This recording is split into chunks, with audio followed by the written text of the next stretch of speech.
What was the reaction in church? People used to talk about me hata nikiwa hapo. But then I remember there's this woman aliambianga like her niece akamwambia usijipake hizi vitu za shetani. Mukurino doing makeup, this is unheard of. Historia makeup ulitolea wapi? That's my calling. Nilikuwa na job poa, everything was nice, but I used to feel like this is not where I want to be. Nika quit. Nilikuwa mwalimu wa Sunday school. Oi. God had a purpose for me. I'm a very prayerful person and a spiritual person. What inspires you to open a school of beauty? Creating a safe space. The more you give, the more you receive. Big projects you've worked on. Lion's Den, and I was so green. Are there jobs you have turned down because of your belief?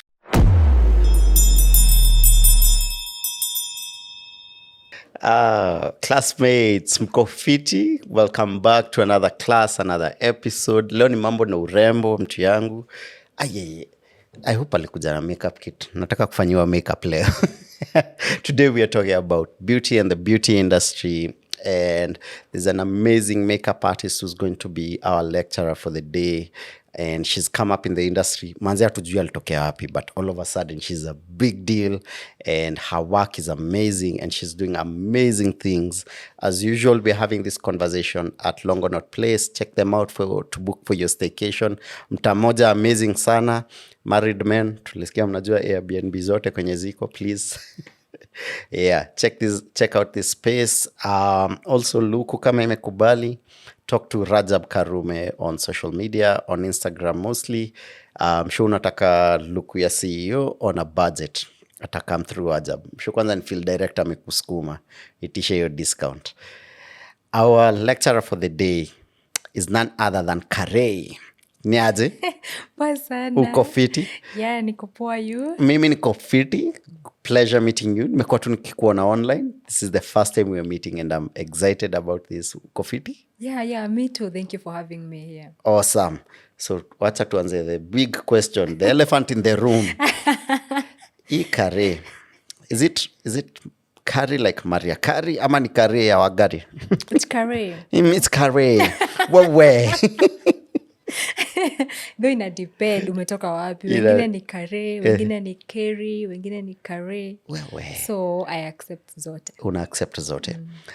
Please introduce yourself, what you do, and why are you so amazing?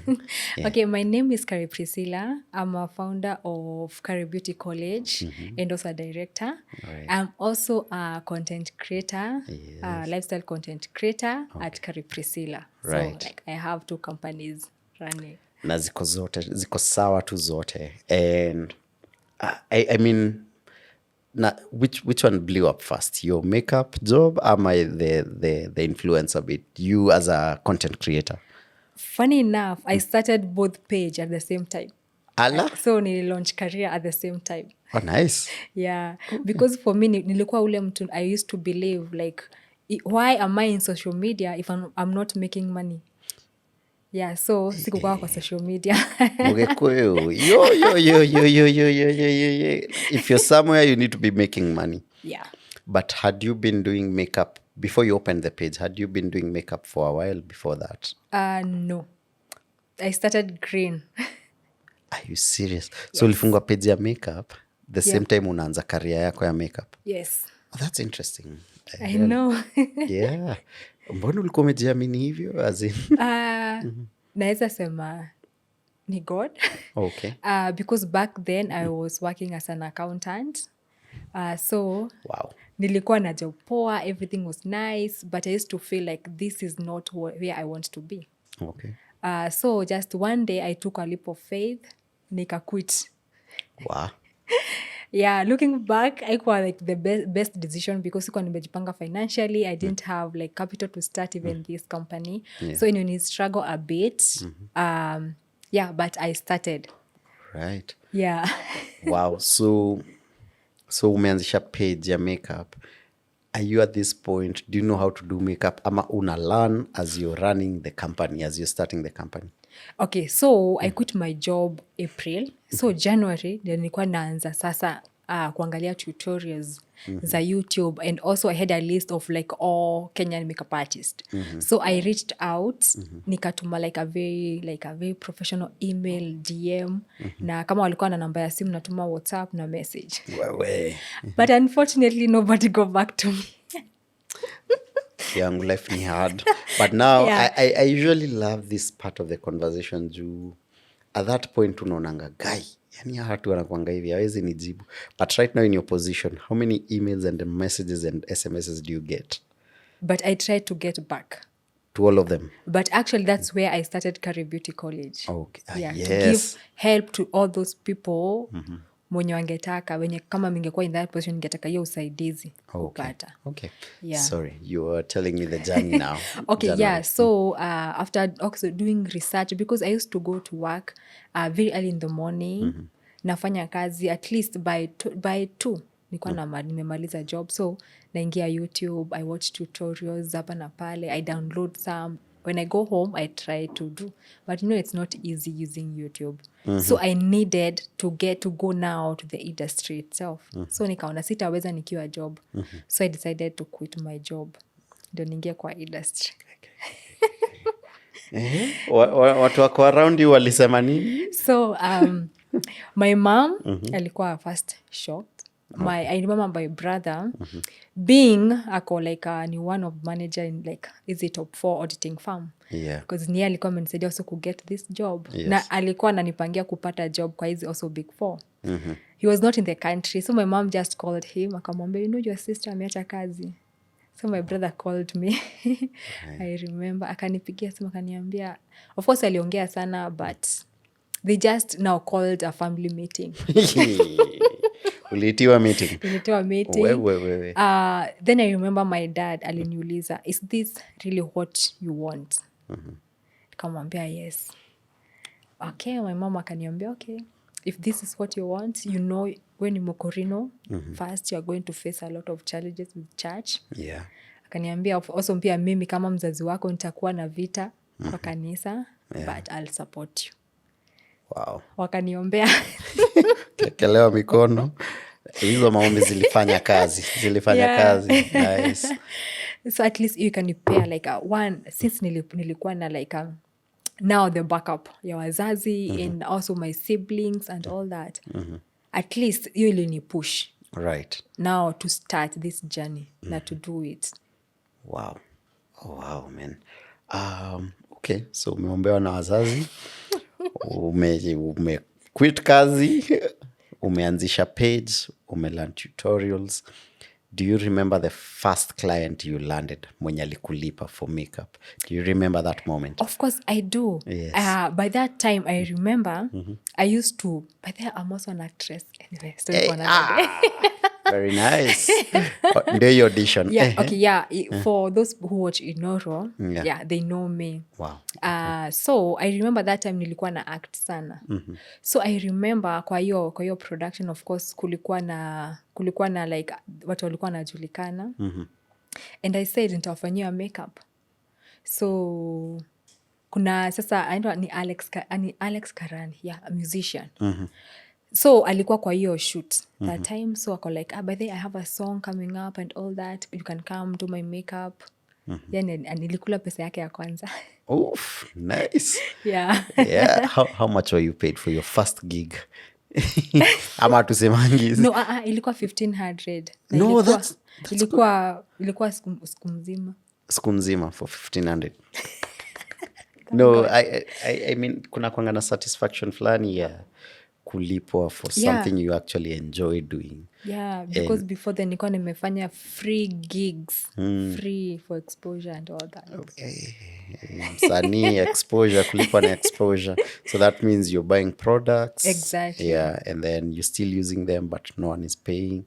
Wow. But that really helped me. I don't know why people say exposure does not pay.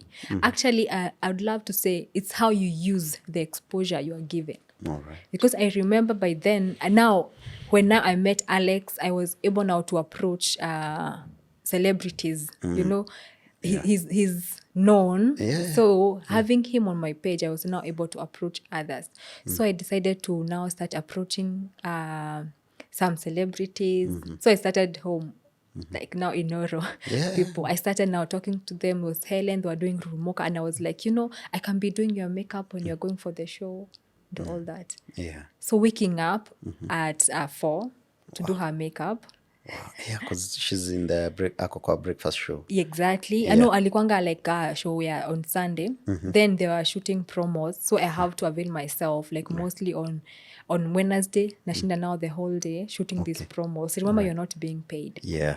But at least having them on my page ilinisaidia sana to grow. No, it's a good point. And your point, exposure, people really undervalue it. But the truth is, no one will ever work with you until they see the work you've done. And the only way to get any work done ni kuvolunteer tu. Exactly. Plus I was so green. Hence I don't have like a clients venye ningenaweza post kwa page. So hence I needed people to post. Ndio watu wanaona niko busy. Social media, because that's most of the time a lot of people wataanza biz first and then they'll come wafungue page. For you it started at the same time. Is social media something ulikuwa una study as in ulipata wapi hiyo insight ya social media ndio itanisaidia kumake biashara yangu? So one, I knew like I remember, okay, for me I started working kitambo, like immediately nilitoka form 4. I remember, as I mentioned, my brother ni accountant, so nilianza hizo CPAs like mimi hata sikuwa na time out ya kupumzika. Immediately there's a way you can register like right now watoto wakimaliza form 4. I don't know if it still happens. You can register for hizo CPAs to start. So I was registered immediately. Okay. So by Feb, like sasa tume next year, nilikuwa results nikafanyanga exam, nikapita na nikaanza sasa job. Wow. Yeah. Oh, wow. So I started working when I was very young.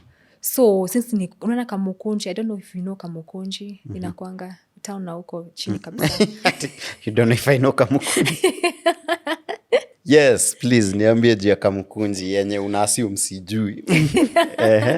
Anyway, that's where I started now. Okay. I got my first job. Ilikuwa ya hizi shop kuzifanyia sasa hesabu hapa na pale. So since ndio ilikuwa imeanza, like sasa nika-approach wengi, nikaanza kufanya hesabu kwa different shop. Nilikuwa nimepewa ka ofisi na one of mwenye nilikuwa nafanyia kwa store. So I was working with a lot of businesses. By the way, kama singekuwa by the way kwa makeup industry, maybe sasa ningekuwa na farm yangu ya accounting. Wow. Anyways, so those businesses sasa nilikuwa naona like what they are doing, and also sikuwa ati mtu ule wa ofisi. Nilikuwa naenda kwa shop mpaka nauzia watu like some shop akiwa na like meeting, I used to be there. Tuna brainstorm how now to increase sales and all that. So the story ya social media ikaanzanga. So I used like to check like what people are doing on social media, how to sell and all that. That's why sikuwa kwa social media, kwa sikuwa na kitu ya kuuza. Anyway. But now nikaanzanga kuangalia na kuwamanajianga page za social media. So nazistudy, naona vile wana make, of course. Hiyo ni job naichukua, si ati nalipwa, but I loved to do it. Yeah. And I thank God ilikuja kulipa later for me. Oh, nice. Okay. Yeah, so it explains why you are very comfortable kufungua page immediately hata before your first I know I knew I'll start as a freelancer. I don't have an office, and as an accountant, why would I incur cost ya rent while naweza kufunga office yangu inaweza kuwa online. True. So we save cost. So ndio nikaanza page ya nini. Funny enough, trust me, I was so bad. Sikuwa nafanya makeup poa. I was bad, but I knew I would have to post and improve. Hiyo ilikuwa inanifanya niweze kuimprove. So actually for those people who say like I have to be better, I have to have a nice phone. Mimi simu yenye nilikuwa natumia. That time it was Techno Camon something. Ilikuwa a very low budget phone at that particular time, but nilikuwa napata booking nayo. Wow. Yeah. Yo. So that's why I say start. You don't have like kujiju kukua na nini, just start. You just start. Yeah, don't think about it, just start. I'm curious. I mean, for very obvious reasons, your kilemba umevaa, it's striking. It's the first thing someone notices. So then the assumption is you are from the Akorino sect. Yeah. So you come from a very religious and True. family and history ya makeup ulitolea wapi? Because my assumption is your mom does not do makeup. Maybe I might be shocked. She doesn't. By the way, her first ati kumwambia like at least let me do something for you. You know, Right. kumwambia hata like ka skin care, ka lip gloss. Ilikuwa there, I guess last year but one. Before that ulikuwa unaekelewa mikono unaombewa. Yeah, nothing. Nothing. Hata lip gloss ilikuwa makosa. So interest ya makeup ulitoa wapi? So it's very funny. For me, naweza sema that's my calling. No matter how people wanaweza ichukulia being a Mokorino. Yeah. Because also I'm a very prayerful person and a spiritual person. Okay. So I'll give you a story that sijaiambia mtu of how I started my journey. I love this part of the conversation. Yes. So Yeah. I knew like being kwa accounting, it wasn't for me. And I knew God had a purpose for me and it wasn't there. No matter, because job yangu, I used to travel a lot, going to places, zinakaa vizuri, unalipwa poa and you are still young. Yeah. So I just decided to pray about it because I wanted to find my purpose before nifike 25 years. So nilienda Katoloni. I know some people know that place. Yes. It's a prayer center. And I fasted for 3 days. Wow. I prayed. And when I came now from prayer center, I knew I'm quitting this job. Nikapeana notice and all that. Na nika resign. Hata my boss hakuwa naamini. But I was telling God, if you think I'm not ready to start what you have in store for me, don't let me. Nirudi place nilikuwa ama nianze. I'm ready to wait. I was so ready. Hata nilikuwa naenda nyumbani kukaa. So at this point hata haujapata interest ya makeup? Yeah. Sita kuambia sijui no. Na mtu yangu mpaka usha quit job? Nisha quit job. A well paying job. Na savings nishaanza kukula. Hey, I want your confidence and faith in this life. Ni God. So, funny enough, I thought I would end up kwa fashion industry because I love like nguo poa and all that, and nilikuwa na interest also ya kujua kudesign na kushona and all that. I went kuinquire kwa different school. Have you ever heard this saying that something that is from God, it will just happen, then you look back and say, what? I prayed for that. You didn't even see it happening. That's how makeup came. Because I remember it was just by the way. Like I met somebody in town, alikuwa na makeup studio, and that's how I started. Nikajitolea tu kukuanga tu hapo kuact kama assistant wake. As naanza kutafuta shule ya kushona. Fashion, yeah. Exactly. Right. But hata hiyo time ya kwenda hiyo shule sikupata. You have a very different script from every other person mwenye ashaiketi hapa. Every person who sat there on that chair, they end up doing something either they experienced when they were kids or they saw their parents doing or someone around them. But for you, the fashion and beauty industry was nowhere around your environment growing up. Nowhere. Like it was like a total inspired by God. Like I know so many people might not get this. That's why Tazingana has been this part of story. Yeah. But it was from God. And let me surprise you. When I started, remember I prayed and said I was ready to wait. Yeah. But God hakunifanya ni wait. Since the time, your time meeting that person, hapo ndo nilianza na sikuwahi kosa client. Even up today. Like could go a day without a client. But they would cause a very huge dissonance. Because to me, because I have strongly believed that a lot of the times the passion and the careers we end up following are things we saw along the way as we were growing up. So hata ukiwa mtoi huko wale watoi wa kujaribu makeup? No, yangu ilikuwa ni fashion. Thankfully. Okay, but advantage is I know as a director, yes, I am one of those few men who actually know how to look at good makeup because of my job. And one of the things, Wanga, there has to be that coordination between makeup and the wardrobe someone is wearing. Yeah. So at least I can see where unipata hiyo balance your fashion. Yeah. Wow, man. Okay. So now you've started getting clients and you're doing content. At what point did you blow up? What piece of content made you blow up? Wase wako, huyu ni nani? So I remember when I started, hiyo time ilikuwa ni photos and all that. So I decided now I'm going to do like now my first photo shoots. Nilikuwa like so intentional of the kind of content I'm posting. And I remember since I was, nilikuwa najua kama also nataka ku make it, the best people who work now ni photographers because that's where you can get clients. So I remember nilikuwa na work na a certain nilienda tu kwa receptionist. I talked to her, nikamwambia watu wakikuja unawambia like the importance of doing makeup before fanya photoshoot. Yes. So I used to stay there. Nilikuwa naamka naenda tu hapa to town. So with them nikaanza kufanya shoot also. Like everything sa nilikuwa na post ilikuwa from studio. Wow.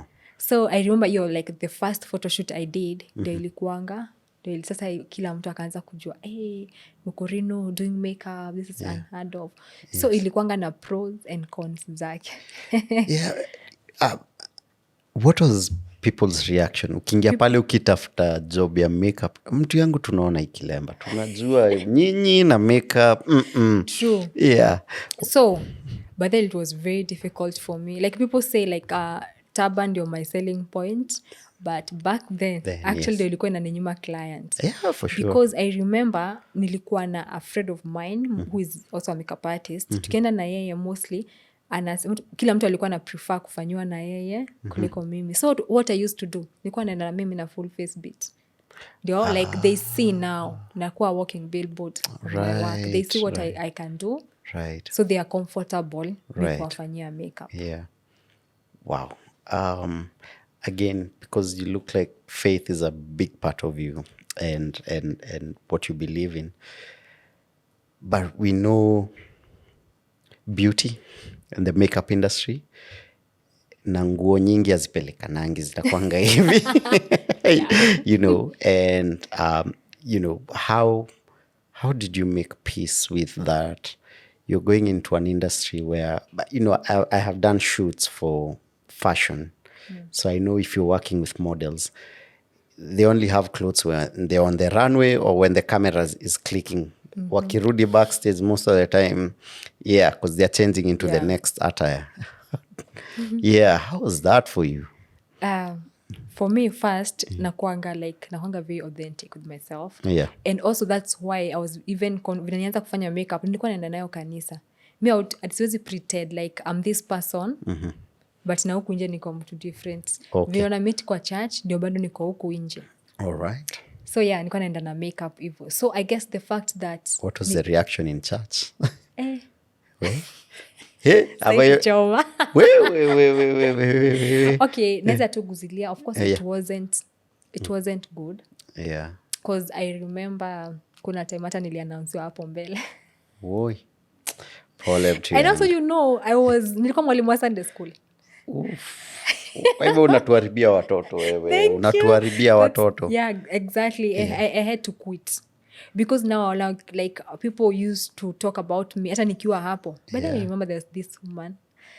Aliambianga like Hanis akamwambia, and by the way, usikuwa unajipakanisha kama huyu. Iseme na Kikuyu. Vile alisema. Duke hakani doshisha goma. Yes. Now translate that. Usijipake hizi vitu za shetani. Yes.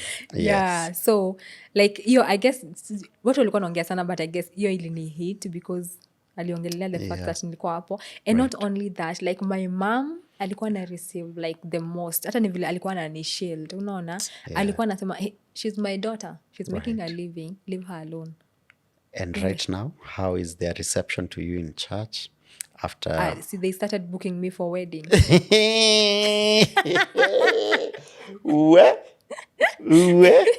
So you not only changed a country's perception when it comes to Akorino and beauty, but you started changing your own faith, your own church. Exactly. Yeah. Yeah. And it's not a bad thing because I used to tell them, Esther in the Bible, yeye alikaa 6 months akitengenezwa ndio kuwa presented kwa king. As much as they were praying, she had to look the part. Hiyo part natakanga kujua miezi 6 alikuwa anafanyiwa nini. Na sio gym. So imagine like the last day. No. So you also have to look presentable. na as long as why you doing makeup ni for a good cause. Yeah. It's not bad. Yeah. Wow. Anyway, so we were so vile uko church nilikudirel kidogo. yeah, You were it's telling me about now working in a studio and in a fashion industry. Oh yeah. Yeah. So I guess the being brought up na in a Christian way. Na my mom alikuwa very strict, even vile tulikuwa tunavaa and all that. Imenisaidia ku start ground na kujijua mi mwenyewe where I know I can't cross this line. Right. Yeah, I know myself and I know the things that I can't do. Hata nikakuwa in the midst of where everything is happening. Yeah. Are there jobs you have turned down because of your belief? Yeah. Yeah, definitely. Yeah, definitely. Okay, interesting. Oh yeah, so you were telling me for content creation, the photos ndio zili stand out first. Yes. And then now the videos, do you remember your first viral video? Can I remember my first viral video? Can I remember? I guess it's a TikTok. Is that TikTok? But now when you say that you were an actress, now it makes sense. It makes sense why content creation for you has been effortless. You're an actor first. You're an actress first. Yeah. Okay. Awesome. So now you're getting bookings everywhere. You're a celebrity makeup artist. Yeah. Who are some of the names you have worked with that people know? I guess nimework with a lot of people. Hey. Please name drop. Please name drop. Yes, don't be shy. Go for it. Nitakumbuka wote. Victoria Kimani, Avril. Kai wanapotea. Sawa. You've worked with Victoria Kimani. That's okay, man. Okay, That's of amazing. course Nadia Mukami. Ni wengi. Mungu wangu we. Wanakuja wakipotea. Wanakuja wakipotea. There's and why I'm very particular about you name dropping is I did a show a while back, 2019, ilikuwa inaitwa My Empress. It was about these 5 ladies just managing and going through life. So one of the things we did when we were writing is a lot of research into women. I keep saying that show took me to School of Women. I learned so much. And one of the things a lot of women do is they really downplay their achievements. And on this show, we don't do that. And you being a woman, no, please. Because if it was a man sitting on that chair, my friend, tungejua kazi amefanya. Tungejua projects work on. So please, drop those names, people you've worked with, big projects you've worked on. Please. Oh, this big project. Yes. Lion's Den, and I was so green, actually. Lion's Den? Yeah, I did their makeup. So that's every celebrities that was there, niliwafanyia makeup. Lion's Den is on Netflix right Ilikuanga, now. I know then. I think, is it on... Anyhow, confirm, but I think it went to a... Yeah, like nimework na billboards. I remember kwa time nilikuwa work na Smirnoff. Wow. Also, hapo kulienda aje hiyo conversation, wazazi walisema nini? Sometimes nashindanga nikisema this thing, not everybody ataweza kufika church ku receive the gospel. True. For me, for everybody asha interact na mimi, I make sure I drop word of God here and there. Right. So if Mungu akona pastors, akona mimi also kufikisha hiyo neno. Yeah. Hiyo side ingine. Plus, it doesn't matter the brand you were working on, the face. Yeah. And it was a very interesting Wow. It was a very interesting. Okay, man, I love it. So now, what inspires you to open a school of beauty? One, when I was starting, nili struggle sana. Getting, of course, the right products, knowing original products. I remember my bro alinipea starting capital because nilikuwa nishatumia, and I went to Dubois. I didn't know back then that tunakuanga na fake na original. Nilikuwa najua tu ni makeup. Nikanunua, to my surprise, sasa napaka, haitokei vizuri. So later nika realize all of them ni fake. And also now a support system, like also knowing kwa industry, like how much to charge, and also like the industry, like beauty industry now itself, how to maneuver do's and don'ts. nilistruggle sana for long. Nika feel like if I had somebody or a mentor mwenye atani take through, ningeweza speed up that. So that really inspired me to start that. And also for young girls, for me, like it's not actually more about school, also in creating a safe space where these young people, they can come, because we also talk a lot, not just learning all the time. Yeah, we have like a conversation, sometimes one-on-one. Yeah, so zingine nakwanga mpaka therapy.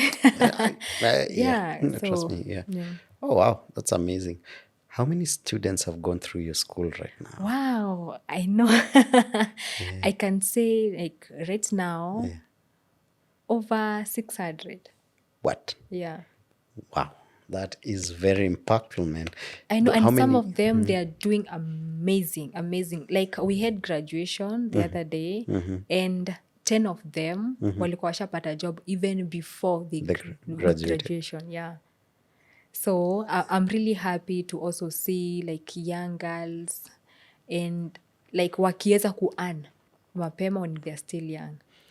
You're changing a lot of lives. That's Yeah. very Where impressive. And they man. don't need to be employed. For me, as you have said, I'm very good when it comes to marketing na social media. So one of the class that tunakwanga nayo, like hata ni mimi nafunzanga ni social media. So we start teaching them how you can market yourself in social media. Right. By the time you are done, shanza. Uko na clients wako. Like hata huko shule tunakwanga na space ni a student client wa student. Pale akipata client anakuja anamfanyia. Oh, wow, that's very thoughtful, man. That's amazing. Which is very selfless, and it's a very rare thing where unajua most people who feel threatened, if I teach you my skill, nitalala njaa. Yeah. But here you are, hii skill yako ya using social media na kufanya makeup, you're impacting it and giving that knowledge to 600 people. You know, how did you make peace with that? For me, I go by the more you give, the more you receive. Okay.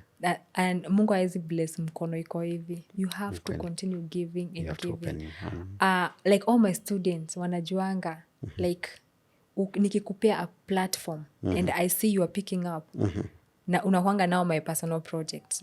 I support you until upate bearing. Okay. Like we are talking about saizi watu wako na palace salon, wako na beauty parlor, wengine wako na shule, wengine like wako na makeup studio, wako na nail, like na zinafanya vizuri, wako well established. Yeah, so I mean, you're this big time makeup artist, so you have all these clients. At the same time, you're managing and running a school. Hii balance unaipatanga aje? Unaipata wapi? So first of all, I'm very passionate about what I do. Actually, I don't feel like I'm working. Okay. Plus, I have a team, dream team. Sorry, I have dream team. Yeah. These are the kind of people I'm saying, tulianza kufanya kazi ile time nilikuwa huko chini. I remember I used to have a small space and we started working together, and up to date we are together. So I usually say like we are more of family. Right. Yeah, like hata tuna hiyo sijui boss employee relationship. No. Yawanga ni family. We run it as a family. Okay. Yeah. So they help you run the school? Yes. When you have to Yes. run Plus to for the clients? school, we also have lecturers. Like we get the best of the best in the industry. Oh, the school? Yes. Okay. Like people now wanakuja wanafunza. Yeah, because again, I've had to learn a bit about makeup because of my work. So you notice kuna certain trends tu anga zina change when it comes to makeup. Things that were not being done before when someone was doing makeup, all of a sudden they're in thing. Yeah. Kama eyebrows, kuna wakati tu ilikuwa kaline kamoja. I know. Okay, ni kitambo, but for some reason, kamoja, ka black. And then nowadays, shaping your eyebrows is a whole thing. So how do you make sure that your school is up to date when it comes to trends, new trends, what products to use? Yeah. We are always learning. The moment to make clock out to the younger class, like we have enrolled for international classes and all that. And that's why, like for now, we have also like invited, Nigerians wako mbele yetu when it comes to makeup and all that. We have invited like a top makeup artist from Nigeria to come here in Kenya kufunza. Oh, wow. Tufunza. Hata si tukakuwa kwa class, but it's also open to other people. They Right. can come and join us. Okay. Yeah, so we really invest na kulearn. Learning never stops at Carey Beauty. We are always learning and learning. So right now you use a lot of products that you buy. Most of the time, most of them manufactured from outside. Nimekuwa nikistudy kitu ya value chain, and I've realized a lot of businesses in Kenya, that is me included, all this equipment you see, including this mic, zote zimetengenezwa nje. So I realized 85% of my revenue goes back into buying equipment. And so so the person who's actually, when I'm here doing this podcast, when I'm shooting my TV shows, my films, the person making money is actually not me. It's some Zungu somewhere who's making that camera, or some Japanese guy who's making that camera. So Carey products zinakuja lini? Thank you. That's a very good question. Yeah. And a lot of people wamekuwa wakiuliza hivyo because like we have market, Yeah. tuko na student and all that. Kabisa. But all I can say is that good thing take time. Oh, yeah. Because also I don't want to rush into getting those we're working on tuko in like a 6 months working because wanataka tulete like best of the best. Atutaki like atuanze kurudi sijui tumeleta lipstick mtu akipaka zinaanza kucrack, mnaanza kukojeka lips nini like wanataka tulete product yenye inaweza match international standard. Right. We are also like tunazi export nje, not just like Kenya. Yeah. So for that to happen kuna kwanga na a lot of back and forth. But soon 2024 Meanze, all the best. Honestly, again, because of my work, I get to know a bit about makeup, and we once came across this brand that's from Nigeria, and that was the first brand that we used on our models, on our actors, and manzi ilikuwa inakubali skin ya our African skin kabisa, and that's because it had been developed by Africans for Africans. And I think wewe in your world saizi, yes, you can tell how to make a good foundation, yeah, true. So I can't wait, and I hope the day you launch utarudi hapa hivi to test hizo products. Today it was a conversation, but I'm hoping the next time now when you come to launch the product, you can come with a model over here. We get to see the whole process. So how does your day look like? Because now and then I imagine like I'm sure you do a lot of weddings as well. Yeah, so I know the hours you have to wake up, and then after that you have to go back to run a school, and then you have to be a mom and a wife. Yeah. How many hours do you have in a day? Zako ni 24, uko sure? So for me also being in like kwa the industry of beauty imenisaidia kupanga masaa yangu. Like I don't waste time. Like I plan, and I also like pre-plan. Yeah, so like basically my typical day inakuanga most of the time maybe by 5 nimeamka. That's if I don't have like a wedding or early morning client.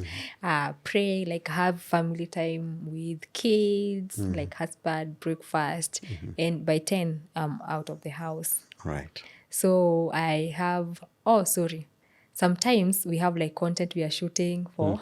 Yes, with family. I've seen that. Yeah, for also my own personal page and all that. Then we head out. Like latest we leave the house, it's 11. We go, actually like I have clients and also students. That's time ni yao sasa. Until like maybe around 6. Then naingia gym. Oh, you into fitness? Yeah. Amazing. Love Ni that. lazima tulisema tukai kama mother of 2. Hallelujah. Na mambo ya kungojea mwili mbinguni hatutaki. Mwili tunaitaka hapa. Nice. Also like as a makeup artist, you stand for long, you work, umetembea. If you don't work out, by the time umefika 35, mgongo, my friend, utaquit your That's job. true, by Yeah, the so way, also 'cause you always- working out, you okay. have to work those bones strengthen because of like the nature of the work that you're doing. So inanisaidianga sana, and also for mental health. Oh, nice. So your regular day starts at 5. Yes, at Wow. 5, and sometimes crazy hours. Yeah, even crazy hours. Wow. Yeah. I mean, if you've found some type of balance, I am genuinely impressed. So, I'm a young guy. I am a young guy out there who wants to get into the beauty and fashion industry. Hebu niambie, nipatie nyota, nipatie funguo. Me, I want to be successful. I am just starting out. Sitaki waste time nikienda sijui. Just give me what's the path I am to follow. Yeah. So for me nitaanza na kitu ya kwanza, like Yeah. before you start anything, not only just makeup, start with God. I keep on saying that because it's so powerful, because even when utafeel stuck, you'll go back to God. Right. Now mwambie, this is your thing. We started this together. You have to take care of it. Did I tell you like Miss Jai atilala, sijui economy ni ngumu, sijui niko na stress, sijui rent. I don't know that. Yeah. Because I know my God. I just tell him, you have to sort that out. Me, I'm going to bed. Na ananisotingi. So all I say, start everything with God, and he will make your plan succeed. Right. Next thing, don't be lazy. Don't be lazy. Jitume kabisa. Jitume, be intentional with everything that you are doing. Have purpose, like why are you doing this? It will lead into which results. Have plans, ziandike, like have 1 year goal. Break down to 6 months, break down to 3 months, then 2 months, then 2 weeks. That's only how you will be able to achieve that. Then una keep on unaziangalia. Right. Be intentional. Man, talked about scheduling and it seems it's something you're very particular about. So that's one skill you may have to learn as a CEO. I mean, usually the other thing a lot of us have had to learn the hard way is about finances, but you had the upper hand. Started off as an accountant. So for you bookkeeping. Yeah. A1. Heri wewe. Wengine wetu tulichoma tukianza. Wow. Okay. What other particular skill have you had to learn as a CEO, which is not fun? You love doing makeup, but the work of a CEO is very, very different. It's not fun. And ni skill gani hiyo imebidi pia ulearn pia? Editing. No, some of them you can edit using your phone, but there are some content like umeshoot na camera and all that. Now you have like a Premiere Pro. Wow. I didn't like that. Mtu yangu mi nilisomea nilispecialize na editing na hiyo kitu siwezi fanya. No. Way. Yo. Okay, I get you. What's your stranger than fiction story? Ile story ama story shai kuhapenia ukajipata unafanyia client fulani job na venye hiyo job ilikam, or it could be anything, even personal, that ukiambia watu hiyo story watasema ni story ya jaba. Naweza sema ni hiyo job ya Lions Den. Cause I remember hata sikuwa na makeup kit. Yeah. Ndio nimekuti job. Yes. Niko like 2 months out. Ndio ni mtu mwenye then naenda kufanyia sijui celebrities hapo. Na hauna hata makeup kit. Were you an assistant ama you were the Sasa, main koja. Sorry. So I am walking kwa street and all that. So there's this makeup artist. Akasemanga, I want a makeup artist mwenye ako na experience, ako well, ako like time anaweza keep time, anajua kufanya makeup, ana deliver. Mi nani? Kujituma, umesema hapa tujitume mtu yangu. Yeah, of course you have to believe in yourself na confidence and all that. Hata ile time make sense. Yeah. So nika texting mpaka nikamcall, like I knew I receive a lot of messages na a lot of CVs. So CV yangu inakuanga tu ready. Hata ya makeup inakuanga ready. So first nikamforwardia kwa email, kwa message na WhatsApp. Na overdoing it. No, mtu yangu inafaa hivyo. Yeah, then I called her. Nikamwambia, but I'm very ready. Actually, I'm ready. of course nikampea maneno akaitikia. Sasa sina anything, hata makeup kit sina. Na job inaanza the following day 4 a.m. ndio call time. We? So anyway, I had to come clean, like nimwambie, by the way, I don't have makeup kits. After kuomba, of course. Nini, but, you know, with your assistant and all that, I can make it, I can be able to do it. Right. Nika get into favor from her. Yeah. Kanimba, it's okay, don't worry, just come. Call time 4, be there. Okay. Who's the makeup artist? If you can name her, I don't know if you're... Yeah, Makeup by Rose. Makeup by Rose. Well, thank you, Makeup by Rose, for taking a chance. Yeah. Man, amazing. So hiyo ilikuwa ni kama dream, like nimeanza my career instead hapa chini ilianza pale juu, cause from Lions Den unajua huwezi rudi chini. So ile ikisonga, cause ilikuwa like major show then, ilikuwa KTN plus unafanyia akina Olive Gashara, you know, Chris. So Chadara, naitwa nani? Yeah, that guy. So you're interacting with CEOs. Then plus walini advice. Niseme hivyo. Hiyo period ilikuwa like almost ilikuwa 3 weeks. Hey, I gained a lot of knowledge from them. Because as I'm doing their makeup, I'm asking them questions. I'm interacting with them. Lunch hour sometimes they're free. Like, you know, you start chatting, but I direct more into business. Of course. Yeah, of course. to get like their mind kuistart na kuona like what can I do? Right. As me. So pay ilinisaidia sana. Wow. It's okay. Yeah, I can't imagine the amount of information, because these are the lions in Lions Den. You know. Like, these are the it guys. These are the people doing well. I used to consume. Funny enough. And I try to like also tell people, pray even where you are positioned so that you can have like favor. I remember like one lady there, after Lions Den, alinipea mentorship free. Wow. Yeah. Wewe ulikuwa set for life. No wonder manzo una hit hizi goals. You know why? Because I started with God. Hence, and I put your path and I make straight for you. Right. And I said people to you to help you. Okay. Yeah. This is I'm one of those inquisitive people, and that's why I have this show, because I ask a lot of questions. It's okay. Do you make your hair? Yeah. Oh my God, I do. I spend a lot of money. Making your hair? Yeah. Alafu unaifunikia? Sindio. Let me give you a story. Why my hair every day nakanga vizuri. Atutabani nikatoka sizes star nini. One day as I was walking in town, nikiwa tu kwa hii kuhaso, nilikuwa natembea na kibag, nimechoka. Right. Nilikuwa na save pesa, napandia matatu Mudhurwa. Instead ya like hapo Afya.